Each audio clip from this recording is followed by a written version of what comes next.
bastard.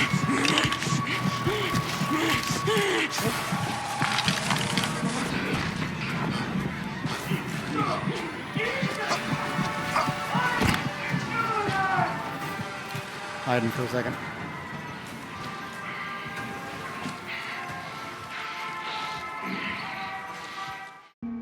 All right, so the Outlast Trials. I played it, and it did something weird to me. Okay, so it's almost as if you were playing hide and seek or manhunt or one of those games when you were a kid, except that it was placed in the Saw universe. A lot of trauma, a lot of blood, a lot of gore, and a lot of hide and seek. But is that bad? So this game takes place in like a Cold War torture lab, and the only thing you really have is night vision goggles to start off with, and then you get put into therapy. This is what those trials are. This is what the level is therapy. And those therapists, well, they are crazy people. Crazy, insane, murderous, torturous nuts. They should be in a psych ward themselves, but now they are giving you therapy. So you can play multiplayer or you can play solo. I would recommend playing multiplayer, but I also do enjoy torturing myself, so I did play solo.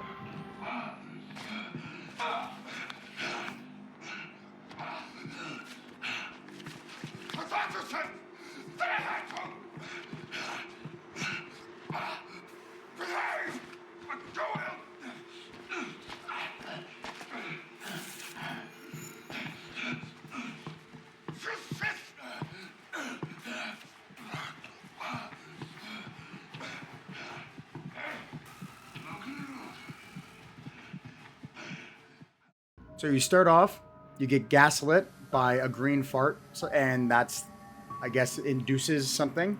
And then you go into one of the many worlds that they have created for you. A police station, an orphanage. There's a root canal ride that looks like it's at a festival. Not only that, they also have a shopping mall that's just been introduced. It's, I think, the last patch update for the game so far. Not the last one to be had, but the one that just recently released. There's a level of fear that I have when I play video games that are scary solo. You have all that anxiety that builds up. Everything's kind of slow.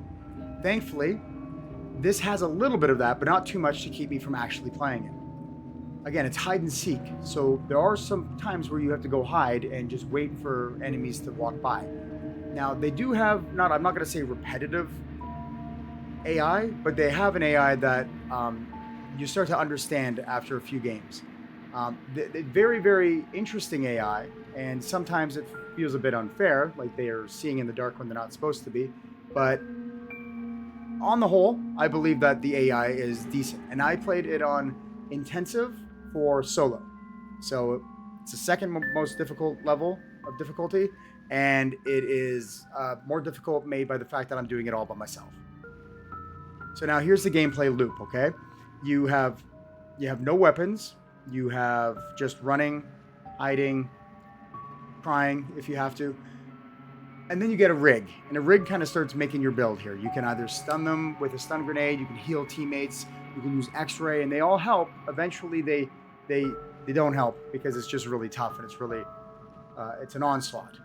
Now each mission is basically you go in to the therapy, you go find whatever your task is, and you do the task. And sometimes it's a series of tasks, sometimes it's collecting something and you walk slower while holding objects, sometimes it is going and just hitting buttons, and there's even smaller, shorter therapies, let's call it that, and those consist of basically going in, doing one thing, and then getting out. Ones I prefer to do when I'm by myself. Return to the shuttle.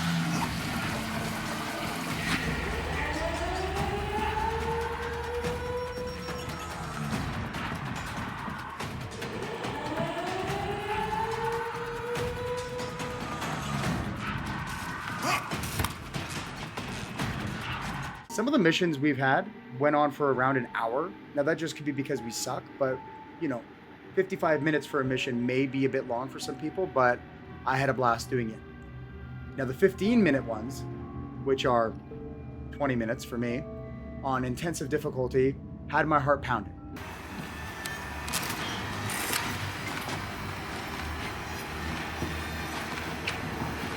This is the market.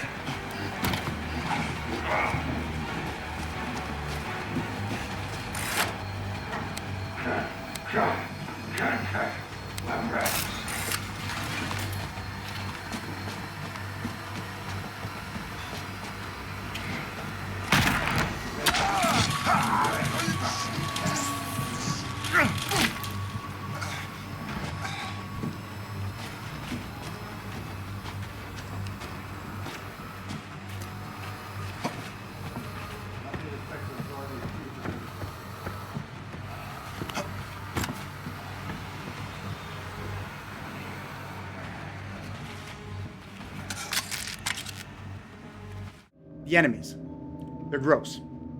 Let's just say it. They're gross. They look really gross.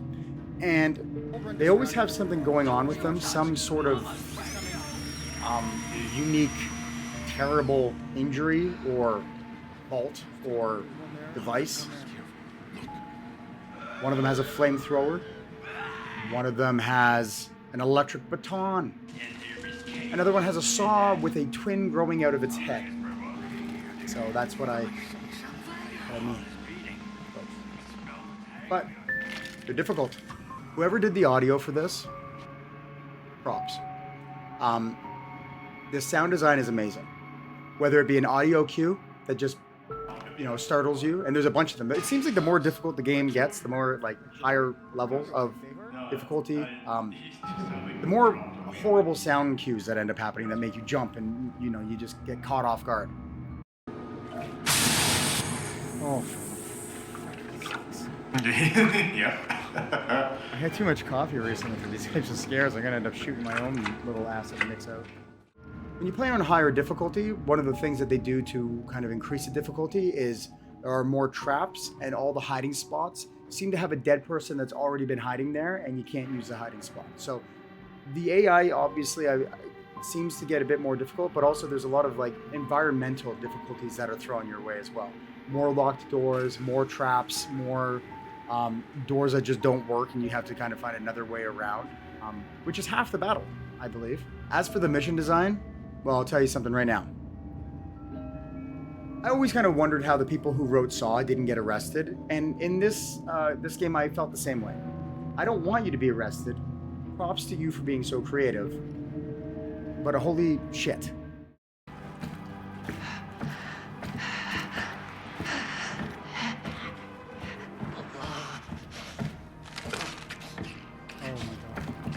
Oh, this is gonna be fun. Jesus. Oh God. That's not great. This is rough.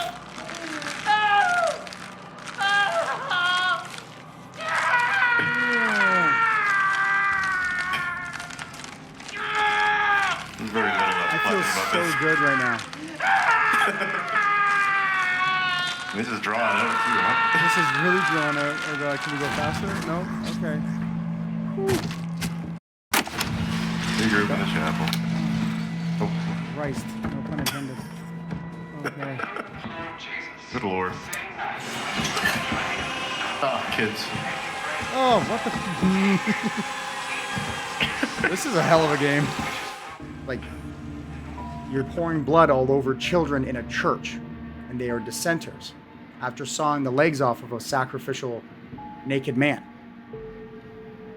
I want to know who thought of that. Don't go near me. So, one thing I can say, the good things, one good thing, at least, out of the many good things that I do enjoy about this game, the tension. The tension is palpable. Many times during my playthrough, my friend and I would be trying to get out of the mission to get to the shuttle. And as we're trying to escape our therapists through the beginning of our therapy session, our hearts are pounding. We're yelling, we're screaming. I'm making sounds I haven't made since I was a small boy, which leads me to another thing. It made me feel like a small boy when I played this. I used to play a lot of hide and seek and manhunt when I was a kid, and this game just brought back those memories. Someone looking for you, and they can't exactly see where you are. They think you may have ran this way, but you're hiding behind a tree, you're hiding in a bush, and someone walks by, and then they leave you alone, and you go, "Ah, I got out." Same thing, except that these people have access, and I am a grown man. One of the things that make it really fun for me is you do parkour almost to try to get away. The enemies are slightly slower than you, but they seem to be a bit smarter than I am, and you can get away by just jumping over things. So sometimes you go flying through glass, alerting everybody to your presence, in hopes that you'll be able to finally outrun them and find a hiding spot, just for them to get into the room and look around and then think, boom, done. Now that's me playing by myself. When you have a friend playing, they can do diversion tactics, throw bottles, all sorts of stuff to get them away from you. It had a lot of good feelings that I haven't felt since I was a kid. And again, we're men. I'm a man. At least I have to remind myself this while I play the game. So there is a core loop to this game. And if you don't like that loop, you may get bored. I get bored of almost every video game I play, but this loop has kept me engaged. That's saying something. I'm a jaded gamer. I've been playing games for 30 years, and, well, I really like this loop. The intensity is always at a high. I don't feel like I could just run through everything without really losing. And the more you rush stuff, the louder you become, the more you attract enemies.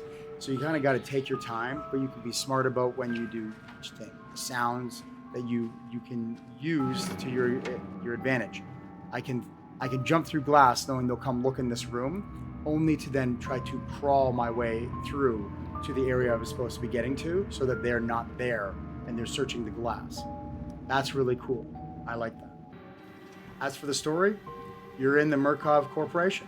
You're in their testing facility, therapy, psycho lab, torture center, and that's where the story kind of ends. Each world probably has a small, subtle story, but the story is more about your therapy sessions, and the story gets created by you in the moment. So as much as they don't give you a story for you to read and kind of fall into, the story is what you did in your therapy sessions. If you're looking for the Outlast series, this is not that story that you're accustomed to. But the feeling from the Outlast series of 1 and 2 is here, but it's in a different form. It's an energy drink of Outlast. And being that, you're not relying on small waiting and poking around corners to see if anyone's there, as much as you're kind of relying on a game. You're playing a game, and it feels like that. The immersion is not as immersive as you would for, let's say, being in the fields in Outlast 2, which just gave me the heebie-jeebies, or hiding in the asylum in Outlast 1. There's not that feeling, but the feeling is, like I said, hide and seek with a little bit of that Saw environment, that Outlast environment that we're accustomed to. So it mashes two things together that I really enjoy. Anyways, guys, thanks. That's it for me. That's my review, and I hope you pick it up and play, and I'll see you in the game. Peace.